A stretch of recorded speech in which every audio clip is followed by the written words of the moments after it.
Finance Minister has announced the central government's massive asset monetization plan. The Government of India expects to generate 6 lakh crores over a period of 4 years through this asset monetization. Well, asset monetization is thought to be different from the disinvestment or privatization on the ground that the ownership still lies with the government, but the assets will be leased out to the private operators for a longer period, perhaps from a period of 25 to 50 years also. So therefore, the government claims that it is not privatization, it is not disinvestment, it is not handing over the ownership, but it is essentially a leasing activity, so it's called the monetization. So this asset monetization plan raises several critical questions. First point is, well, the government plans to monetize a wide array of government assets built over a period of time. They include airports, seaports, the storage facilities, sports stadium, the gas pipelines, oil pipelines, power distribution systems and whatnot. Almost and national highways, 400 railway stations, around 100 passenger trains, etc., etc. So a wide array of public assets will be handed over to the private sector. So the first question is, what is the present revenue from these assets? Well, government intends to generate a revenue of 1.5 lakh crores per year. So if the government generates 6 lakh crores in 4 years, from 6 crores wants to generate 6 lakh crores through the monetization of assets, what is the annual income from these assets accruing to the government of India today? And what will be the revenue paid by the private operators once this monetization takes place? Well, this will reveal whether the monetization will yield additional revenue or will be a loss-making proposition. So such data is absolutely kept out of the public visual, and there is no transparency in this information. That is the first point. Second point is, assets are of normally two kinds. One, underutilized assets.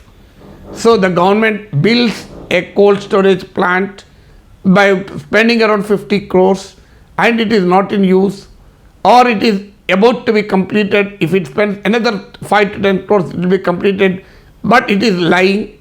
So the value has to be unlocked. So there is absolutely nothing wrong if these underutilized assets are handed over to the private sector in case the government fails to revive them. Well, the best idea is for the government to really make it viable, make it usable. In fact, the countries in Scandinavian nations like Norway, countries like even South Korea have successfully shown how public ownership can also be an efficient way of government. But for some reason, India could not do it. So therefore, I have no objection. If an underutilized asset is handed over to the private sector, because it generates money, it unlocks the value, so the government will get some rate of return on the investment it has already made. But what about already well-utilized assets?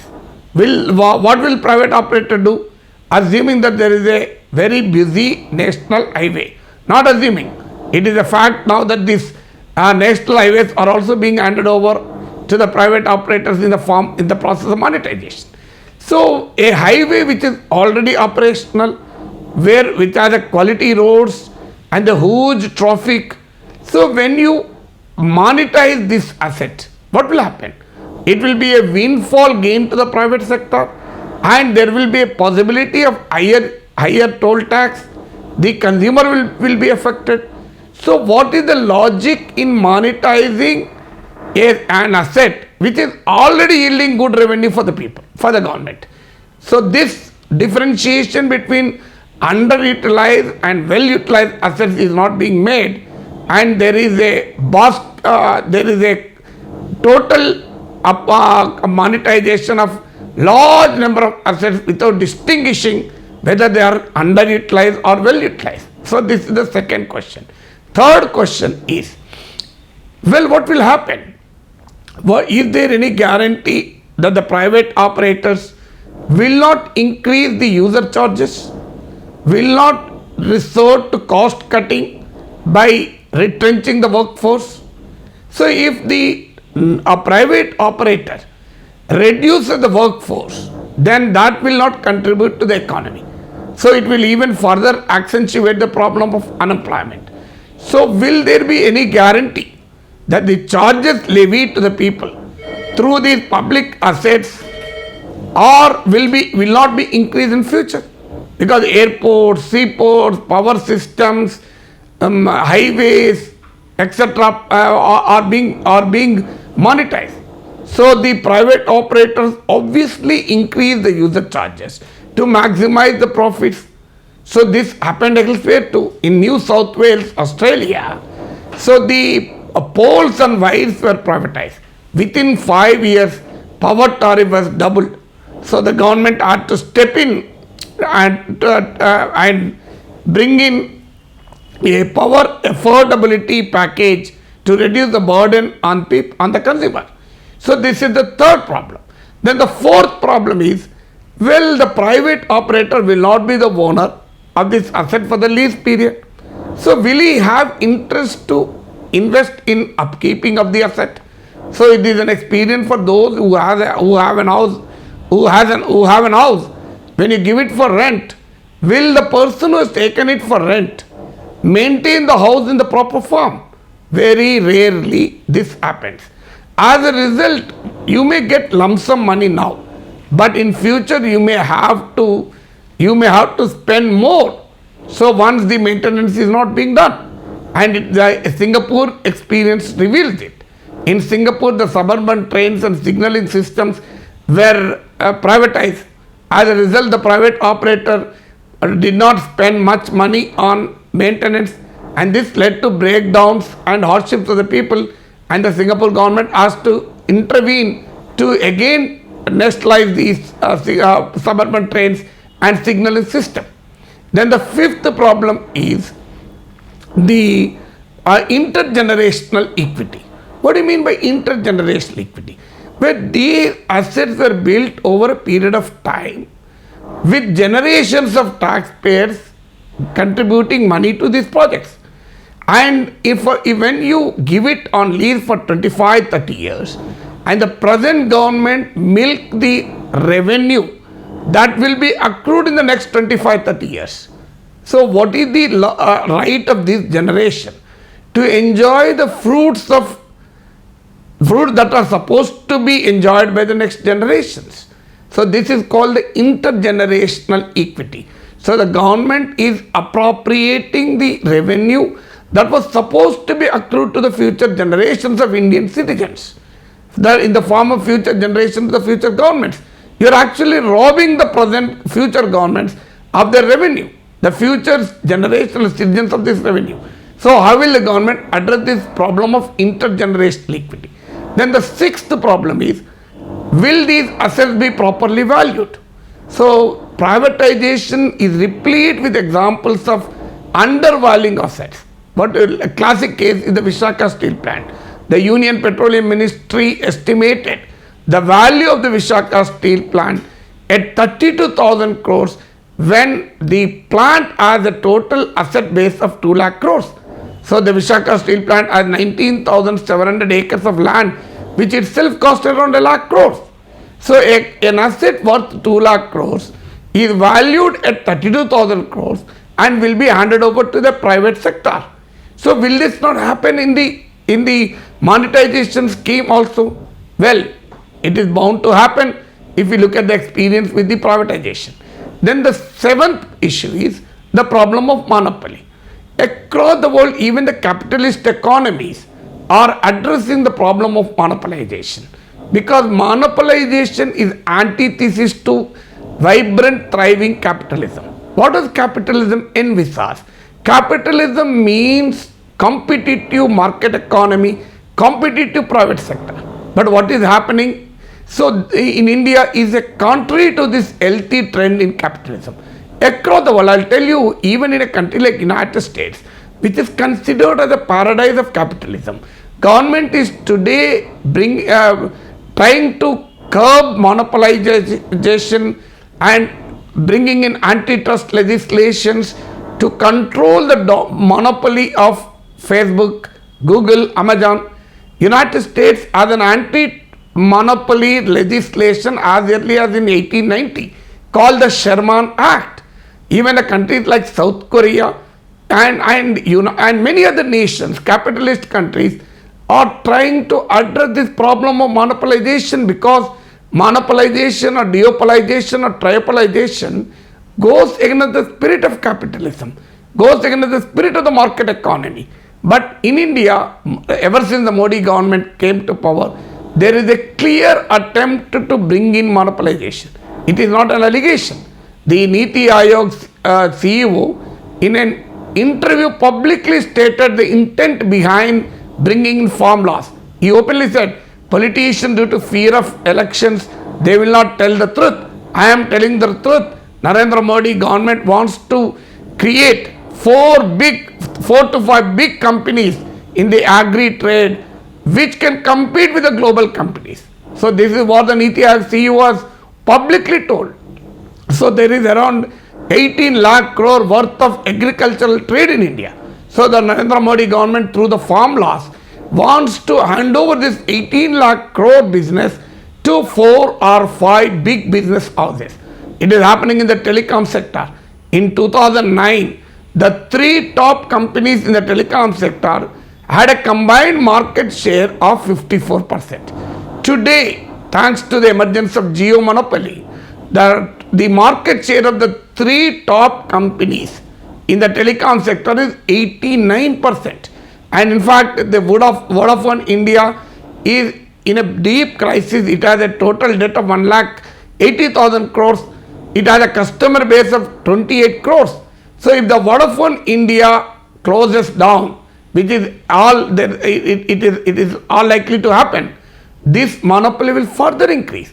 Look at how the Jio's market share has increased from 6.3% in 2016 to 36.3% in 2021.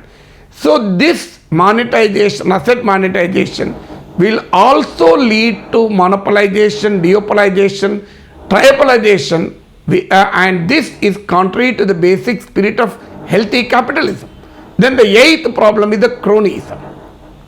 Well, we have been witnessing crony capital benefiting massively from the privatization disinvestment. I'll give you an example in the airport sector. During the pandemic period, Adani got control over 6 airports, including Trivandrum, Guwahati, Lucknow. This handing over 6 airports to Adani was against the recommendation of the government's own agencies. The NITI Aayog, the Department of Economic Affairs, Ministry of Finance, clearly recommended that one entity should not be given more than 2 airports because of the capital and technology intensive character of the airports. And in fact, the recommendation was also that the airport should not be given to someone who doesn't have an experience in it. Contrary to these 2 recommendations of Government of India's own agency, 6 airports were handed over to the Adanis. Today, Adanis account for 25% of the total air traffic. Look at what is happening in the ports.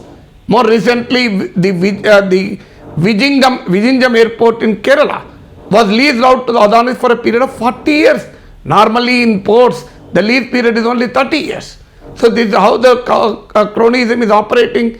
Is a classic example. We have seen how cronies operated even in the past. The Dabhol power project contract was given to Enron, which has at least led to the huge losses for the Maharashtra State Electricity Board. So, and classic example is the Mumbai airport. When GVK came in the way of Adani taking over Mumbai airport, the CBI and Enforcement Directorate raids were conducted on GVK.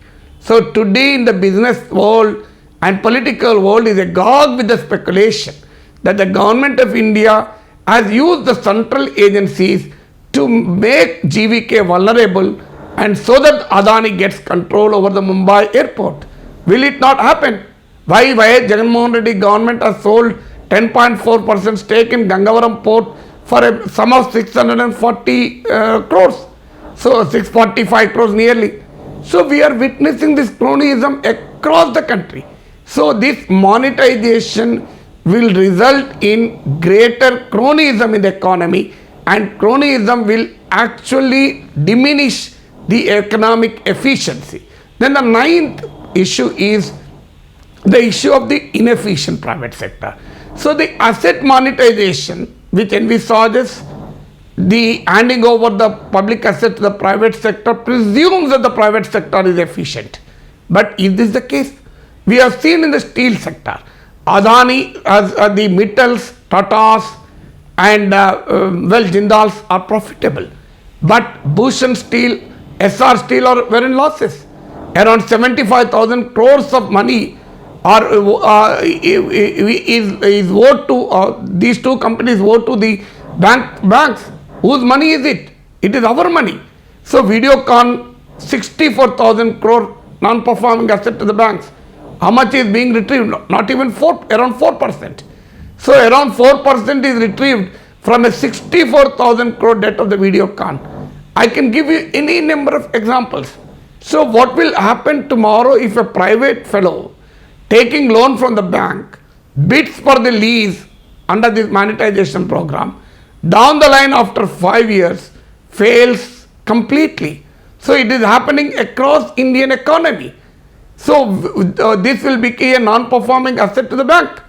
So how can anybody presume that the private sector is efficiency?